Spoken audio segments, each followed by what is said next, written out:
আসসালামু আলাইকুম। আমি মুনিয়া আক্তার সমাজবিজ্ঞান বিভাগে পড়াশোনা করছি, বিষয় সেশন। আমি কবি সুফিয়া কামাল হল সংসদ নির্বাচনে সমাজসেবা সম্পাদক পদে প্রার্থিতা করছি ইনশাআল্লাহ। আমার সমাজসেবা সম্পাদক পদটি বেছে নেওয়ার কারণই মূলত কল্যাণমূলক কাজ করা। কারণ এই পদটা ডাকসু বিধিমালা অনুযায়ী কল্যাণমূলক কাজ করার জন্যই।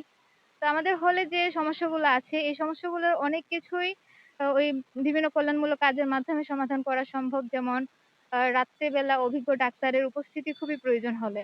যেমন আমি নিজে একাধিকবার অনেক আপুকে নিয়ে আমার বাইরে হসপিটালে যেতে হয়েছে রাত্রেবেলা। তো ওই জায়গা থেকে বুঝতে পেরেছি যে মেয়েদের হলে বিশেষ করে রাত্রে অভিজ্ঞ ডাক্তারের অনেক বেশি প্রয়োজন এবং প্রয়োজনীয় চিকিৎসার সরঞ্জামগুলো থাকা দরকার। তো আমি নির্বাচিত হলে ইনশাআল্লাহ এই ব্যবস্থাটা করব। এবং আ আমাদের হলে যে বিভিন্ন ধর্মের আপুরা আছেন তাদের সবার জন্যই উপাসনালয় কক্ষের ব্যবস্থা করা এবং সেখানে সব ধরনের সুবিধা নিশ্চিত করব ইনশাআল্লাহ। এবং হলে একটা ইমার্জেন্সি সাপোর্ট ফান্ড গঠন করব যার মাধ্যমে কোনো আপু আ তাৎক্ষণিকভাবে কোনো সমস্যায় পড়লে যেন প্রয়োজনীয় ডকুমেন্টস শো করে আ খুব অল্প সময়ের মধ্যে সহায়তা পেতে পারেন।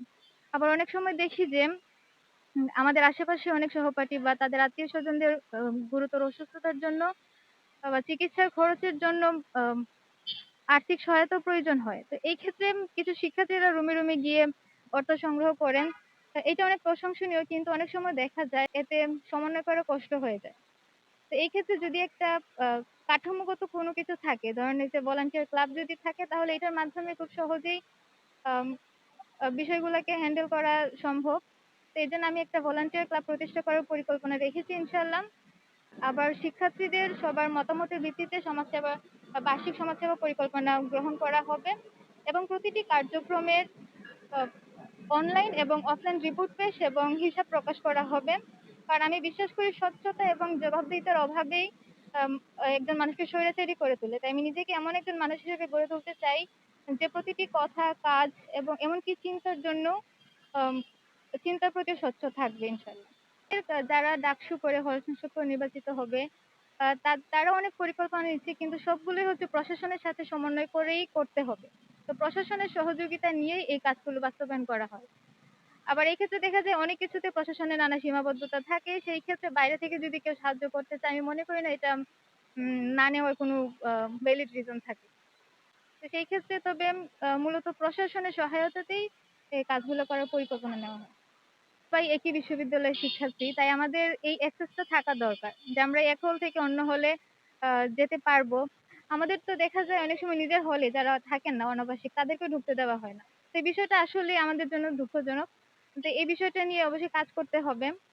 সোচ্চার থাকতে হবে, প্রশাসনকে চাপ দিতে হবে। যেন আমরা যারা অনাবাসিক আছেন তাদেরকে যেন নিজ হলে ঢুকতে দেওয়া হয়। বিভিন্ন কাজ তাদের জন্য সহজ করে দেওয়া হয়। আবার এক হল থেকে অন্য হলেও যেন বিভিন্ন কারণে ঢুকতে হয়।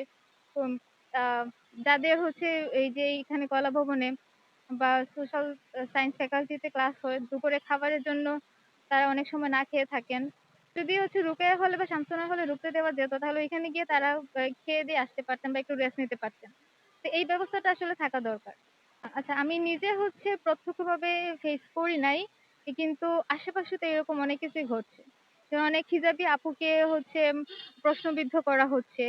যেমন কোনো হিজাবি, নিকাবি আপু যারা প্রার্থিতা করছেন তাদেরকে বিভিন্নভাবে ট্যাগিং করার চেষ্টা করা হচ্ছে এবং আমরা দেখেছি যে আ একজন সেন্ট্রালে দাঁড়ানো হিজাবি প্রার্থীর ছবি বিকৃত করে দেওয়া হয়েছে।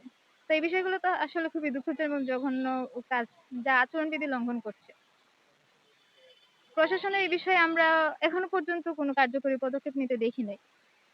ইনশাআল্লাহ আশা নিয়েই তো দাঁড়িয়েছি। তো চেষ্টা করছি, আল্লাহর উপর ভরসা রেখে পথ আগাচ্ছি এবং আল্লাহর তরফ থেকে যে ফায়সালা আসবে সেটার উপর সন্তুষ্ট থাকব।